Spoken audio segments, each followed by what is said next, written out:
Okay, we'll just move away from that, from Tariq for a moment and bring you some breaking news because we are hearing that the Israeli military is saying that 3 drones were launched from Lebanon earlier this hour. One projectile hit a building in the northern city of Caesarea, and that is where Prime Minister Benjamin Netanyahu has a residence.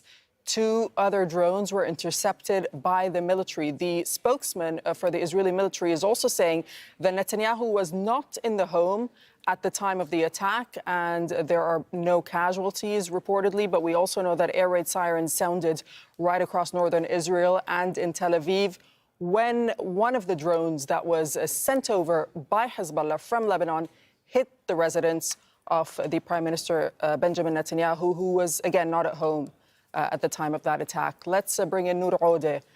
Noor is joining us from the Jordanian capital, Amman. That's because the Israeli government has banned Al Jazeera from reporting in the occupied West Bank and from inside Israel. Noor, before I come to you, I'll just tell our viewers that we're looking at the latest pictures from Caesarea, where that drone targeted the residence of the Israeli Prime Minister Benjamin Netanyahu, one of his residences, in fact. So let's bring in Noor. Over to you, Noor. What are you hearing about this drone that was launched from Lebanon? And tell us about this area in Israel. So for the past hour, we've been monitoring reports that there was this drone attack. We've seen videos posted by residents in that area, and we've also seen how the Israeli military censor imposed very tight restrictions on Israeli media. They sealed off the area. There were suspicions, and people were saying that this was the area where the residence of the Israeli Prime Minister is. But of course, because of legal restrictions, the Israeli media couldn't confirm it. Now we have confirmation from Netanyahu's office that they were not at the home at the time of the attack, but that the house was actually struck in that drone attack. Of course, no sirens had gone off in Caesarea, Darine. This is an area where business people and politicians live. It's an area where a lot of power is concentrated, but also a lot of strategic assets, namely military bases around Caesarea, or in that area there are gas refineries as well. And we've seen sirens go off in neighboring areas. We also saw sirens going off in Haifa. And this is a tactic that Hezbollah has used in the past, firing rockets while at the same time firing drones to different targets, in effect evading any kind of detection. There were even helicopters in the air, as we could see from the videos, but they couldn't intercept all the drones. Noor, I mean, how significant would you say this is? Because the fact that they were able to fly all that distance, intercept the skies, and actually hit one of the Prime Minister's residences.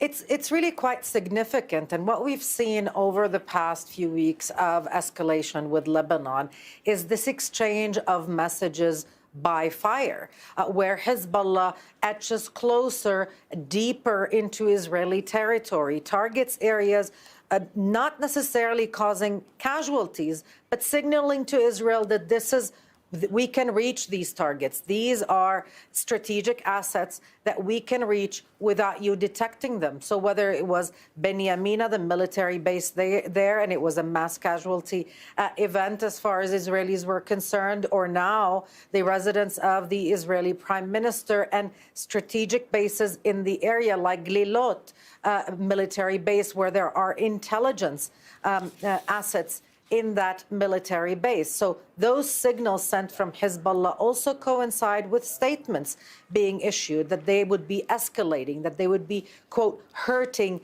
the enemy. Of course, Israel is also at the same time claiming that it has significantly degraded Hezbollah capabilities and that Hezbollah wouldn't be able to hurt the Israeli public. But what we've seen is that more Israelis are going into the shelters. More Israelis are affected. It's not, the confrontation is not limited to the northern towns in Israel anymore. This is deeper in the heartland, if you will, and now very close to the home of the seat of power in a very symbolic way, if you will.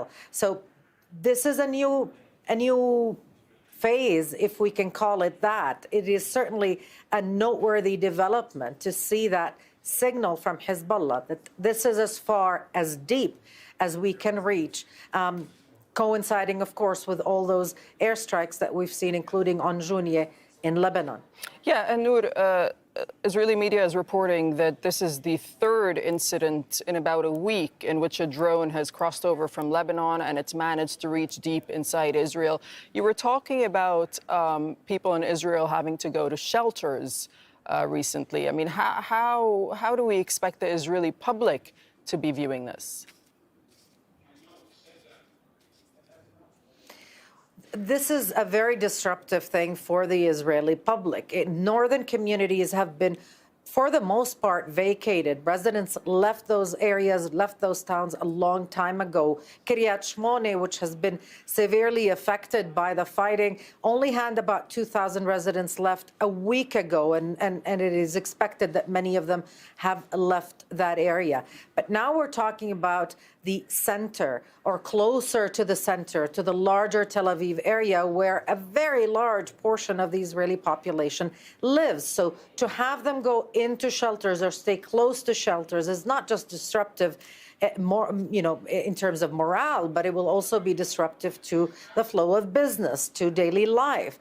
And that could create a lot of pressure on the Israeli government. That, remember, they promised that they were launching this offensive against Lebanon, against Hezbollah, in order to bring the residents of northern Israel back to home, back to normalcy, back to safety. At this point, the confrontation with Hezbollah is proving, at least for the moment, counterproductive. So there would be fallout. This is a Saturday, of course. It's a holiday in Israel. It's also a religious holiday. So we won't see a lot of op-eds, possibly not a lot of commentary, but certainly on Sunday, when people return to work, one would expect that the commentary in Israeli media, those who are close to the military and security establishments, will have a lot of questions to the Israeli Prime Minister, whose office took more than an hour to confirm the whereabouts of Netanyahu after that drone attack, after residents kind of broke the seal of the